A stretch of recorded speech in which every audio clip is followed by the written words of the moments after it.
ये जिसे लोग आज प्रेम कह रहे हैं वो असल में बस एक म्यूचुअल बेनिफिट स्कीम है। तुम मुझे ये दो, मैं तुम्हें वो दूंगा। अगर तुम मुझे वो नहीं दोगे तो मैं तुम्हें ये नहीं दूंगा।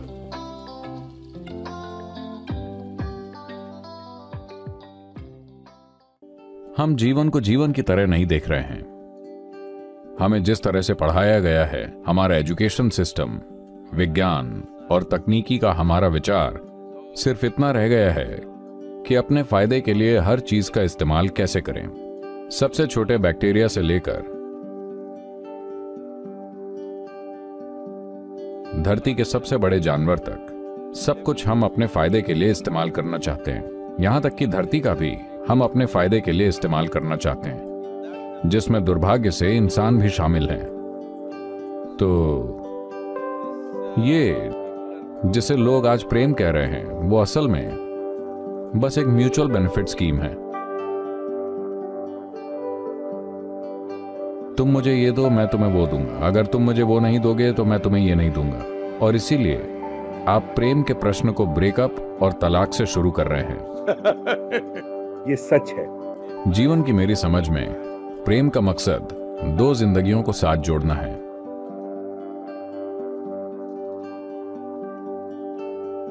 दो जिंदगियों का एक जैसा हो जाना। लेकिन अब हम ब्रेकअप की बात कर रहे हैं। आज जब हम प्रेम की बात करते हैं तो लोग एक्सपायरी डेट के बारे में सोच रहे हैं। एक्सपायरी डेट, ये कितना लंबा चलेगा। तो ये एक दुर्भाग्यपूर्ण स्थिति है कि लोग किसी के साथ जीवन साझा करने की गहराई को नहीं जान पाएंगे, या क्योंकि जब आप वाकई किसी को अपने जीवन का हिस्सा बनाना चाहते हैं तो आपको अपने आप को कुछ हद तक खाली करना होगा। आप में से कुछ गिरना चाहिए।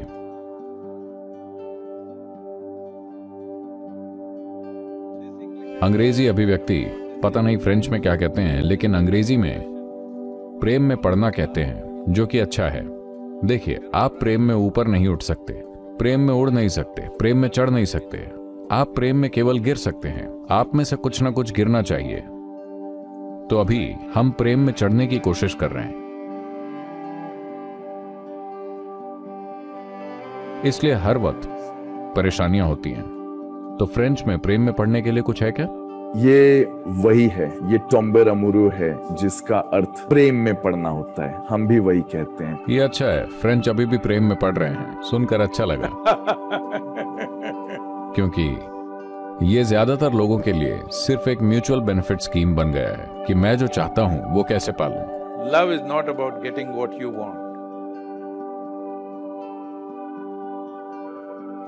It is an opportunity to make yourself vulnerable. It's an opportunity to lose yourself.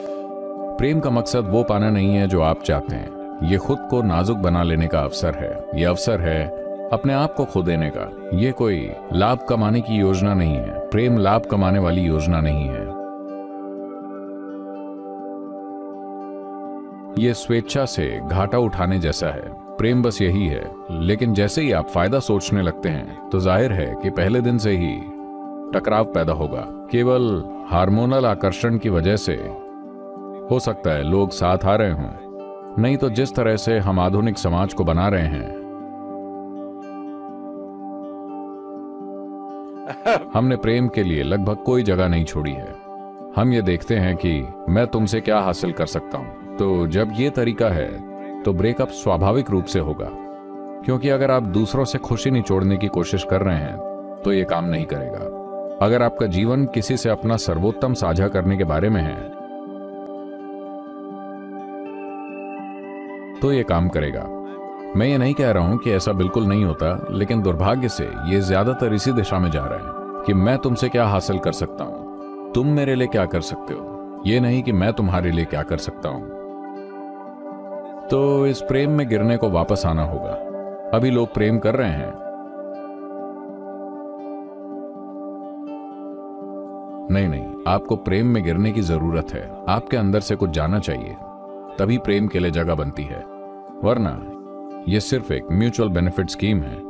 जिस पल आपको कोई लाभ नहीं मिलेगा, निश्चित रूप से यह खत्म हो जाएगा। मैं आपको एक जोक सुनाता हूं, ठीक है ना? फ्रेंच मजाक तो करने देते हैं ना? हाँ, मुझे जोक पसंद है। एक फ्रांसीसी व्यक्ति का अभी अभी ब्रेकअप हुआ था और उसे अभी अभी अपने फोन पर एक टेक्स्ट मैसेज मिला। लड़की ने कहा कि सब खत्म हो चुका है। तो वो धीरे धीरे इसे पढ़ रहा था और उसकी मां ने आकर पूछा, तुम क्या पढ़ रहे हो? वो उन्हें नहीं बताना चाहता था, इसलिए उसने कहा, मैं एक बढ़िया से स्वादिष्ट व्यंजन की रेसिपी पढ़ रहा हूं। मां ने उसे देखा और कहा, लग रहा है कि तुम प्याज काटने पर आ गए हो, क्योंकि वो रो रहा था।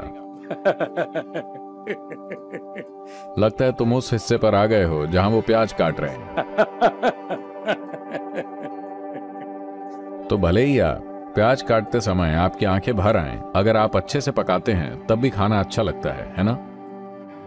तो ये पूरी बात कि इंसान अपने रिश्तों को नहीं संभाल पा रहे हैं। एक महत्वपूर्ण बात यह है कि अभी अंग्रेजी भाषा में ऐसा हो गया है, मुझे लगता है, मुझे शक है कि शायद फ्रेंच लोगों ने ही इसे शुरू किया होगा कि हमारे लिए यहां भारत में हम जब संबंध या रिश्ता कहते हैं तो यह कई तरह का हो सकता है। यह हमारे माता पिता के साथ हो सकता है, भाई बहनों के साथ हो सकता है, दोस्तों के साथ हो सकता है, गुरु और शिष्य के बीच रिश्ता होता है, तरह तरह के रिश्ते होते हैं। लेकिन पश्चिम में अब ऐसा हो गया है कि अगर आप संबंध कहते हैं तो इसका मतलब है केवल शारीरिक संबंध। दुर्भाग्य से इसकी वो कीमत भी चुका रहे हैं, क्योंकि शरीर ही रिश्ता बनाने का एकमात्र तरीका नहीं है। शारीरिक संपर्क रिश्ता बनाने का एकमात्र तरीका नहीं है। बौद्धिक रूप से आप रिश्ता रख सकते हैं, भावनात्मक रूप से आप रिश्ता रख सकते हैं। इसलिए भावनात्मक रिश्ते हमेशा कहीं ज्यादा क्या कह सकते हैं, आपके जीवन को अधिक स्पर्श करने वाले और अधिक कोमल होते हैं शारीरिक रिश्तों की तुलना में। लेकिन अभी हमने इसे इस तरह बना दिया है, अगर आप संबंध शब्द का इस्तेमाल करते हैं तो हर कोई ये मान लेता है कि आपका संबंध शरीर आधारित है। मैं उस शब्द का इस्तेमाल करने से भी डरता हूं। अगर मैं कहूं अलेक्जेंडर के साथ मेरे अच्छे संबंध हैं तो लोग कुछ और ही समझ लेंगे। क्या आपको लगता है कि भावनात्मक रिश्ता शारीरिक रिश्ते से ज्यादा ताकतवर होगा या हो सकता है? बिल्कुल, शरीरों की केवल मुलाकात हो सकती है, रिश्ते नहीं। रिश्ते बनाने के लिए मन और भावना की जरूरत होती है ना? और ये बहुत प्रभावशाली होता है जब आप अपनी भावनाओं को किसी चीज में लगाते हैं। केवल तभी जीवन प्रभावशाली बनता है और सचमुच जीना सार्थक लगता है।